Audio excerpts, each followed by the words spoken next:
যারা নেককার স্ত্রী তাদের চারটা চিহ্ন থাকে, চারটা গুণ থাকে। নবীজি বলছে এই চারটা গুণ যদি কোনো স্ত্রীর মধ্যে থাকে তাহলে বুঝে নিয়ে ওই স্ত্রী নেককার এবং ওই স্ত্রী জান্নাতি স্ত্রী। যেরকম সুবহানাল্লাহ।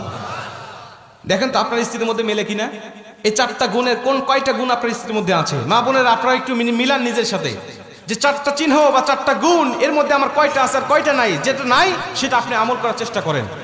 প্রথম নম্বর, নবীজি বলছে যেই স্ত্রী কথাবার্তা বা অঙ্গ ভঙ্গি দিয়ে সবসময় তার স্বামীকে খুশি রাখতে চায়, সন্তুষ্ট রাখতে চায়, হাসাতে চায়, আমি নবীজি বলছি ওই স্ত্রী আদর্শবান স্ত্রী। যেরকম সুবহানাল্লাহ। অঙ্গভঙ্গি দিয়ে, হাসি দিয়ে, বিভিন্নভাবে কথাবার্তা দিয়ে স্বামীকে হাসি খুশি রাখতে চায়, সন্তুষ্ট রাখতে চায়, নবীজি বলছে ওই স্ত্রী সবচেয়ে আদর্শবান। আপনি মিলান তো আপনার স্ত্রী আপনাকে হাসায় কিনা, আপনাকে সন্তুষ্ট রাখতে চায় কিনা, নাকি সবসময় মুখ গোমরা করে রাখে।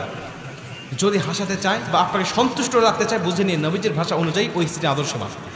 2 নম্বরে নবীজি বলছে তুমি যখন বাহির থেকে আসবে তখন তোমার স্ত্রী সংসারের কাজগুলোকে সামান্য সময়ের জন্য স্থগিত করে তোমাকে সময় দেয় কিনা। আদর্শবান স্ত্রী সাময়িক সময়ের জন্য সংসারের কাজগুলোকে স্থগিত রেখে বা একটু স্টপ রেখে তখন স্বামীকে সঙ্গ দিবে। বাইরে থেকে আসছে জুতাটা খুলে দিবে, জামাটা খুলে আলনার উপর রেখে দিবে, এরপরে কি লাগবে গামছা মুখ ধুয়ে আসছে ওয়াশরুম থেকে টাওয়ালটা আগায়া দিবে, তার কি দরকার এদিকে সে মনোনিবেশ করবে। নবীজি বলছে যখন আদর্শবান স্ত্রী এটা করবে আল্লাহ পাক তখন ওই স্বামীর মধ্যে স্ত্রীর জন্য মোহাব্বত ঢেলে দিবে। জোরে কোন সুবহানাল্লাহ।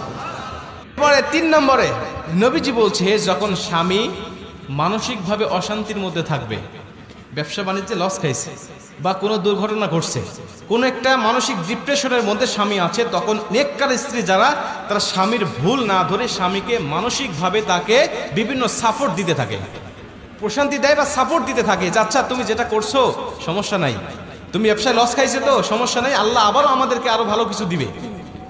আর যারা বদকার স্ত্রী তারা বলে আমি কইছিলাম তোমাকে এটা না করার জন্য, আমি কইছিলাম এই ব্যবসাটা না করার জন্য, আমি কইছিলাম অমুক জায়গায় না যাওয়ার জন্য, তুমি আমার কথা শোনো না, এখন কেমন লাগে দেখো।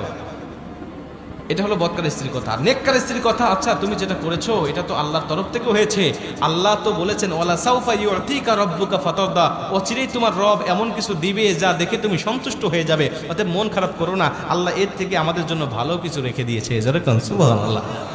বলেন এমন কথা যখন কোনো স্ত্রীরা বলবে স্বামীকে তখন ওই স্বামী কিন্তু যদিও কষ্টের মধ্যে থাকে কষ্ট মুহূর্তের মধ্যে দূর হয়ে যাবে, যে কেউ আমার পাশে নাই, আমার পাশে আমার মা নাই, বাবা নাই, আমার পরিবার পরিজন কেউ নাই, কিন্তু আমার অর্ধাঙ্গিনী আমার স্ত্রী আছে। আর একজন স্ত্রী যদি তার মানসিকভাবে শারীরিকভাবে যদি সাপোর্ট দেয় এর থেকে বড় সাপোর্ট একটা পুরুষের জন্য আর কিছু হতে পারে না। কথা বলে ঠিক কিনা? মা বোনদেরকে বলতে চাই একটু মনোযোগ দেন আমার আলোচনার প্রতি। এটা হলো 3 নম্বরে যে তাকে শারীরিকভাবে মানসিকভাবে তাকে প্রশান্তি দিবে। 4 নম্বরে নেককার স্ত্রীর গুণ হলো নবীজি বলছে তার স্বামী যখন কোনো বৈধ কাজের আদেশ দিবে তখন স্ত্রী সর্বাত্মক চেষ্টা করবে ওই বৈধ কাজটা পালন করার জন্য। যে কোনো আদেশ যদি বৈধ হয়, এখন যদি কন যে তোকে চল সিনেমায় নিয়ে যাবো সিনেমা দেখার জন্য, তখন নেককার স্ত্রী যাবে না।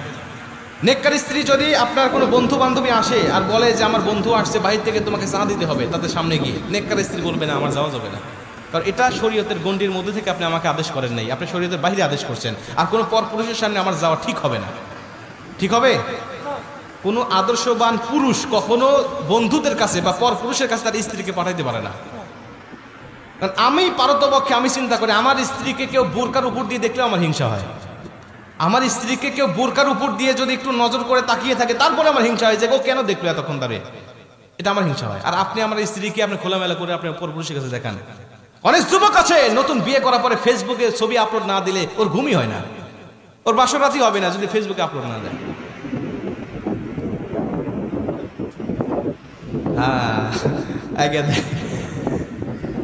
শোনেন, আর দায়ুসু লা ইয়াদখুলুল জান্নাহ, নবীজি বলছে দায়ুস কখনো জান্নাতে যাবে না। কোথায় যাবে না? জান্নাতে যাবে না। নবীজিকে সাহাবীরা জিজ্ঞেস করলেন ইয়া রাসূলুল্লাহ দায়ুস কারা? নবীজি বলছে দায়ুস কোনো মহিলা নয়, দায়ুস হলো পুরুষেরা। যেই সমস্ত পুরুষেরা ক্ষমতা থাকার পরেও তার স্ত্রীকে, তার মাকে, তার বোনকে আর তার মেয়েকে পর্দায় রাখে নাই।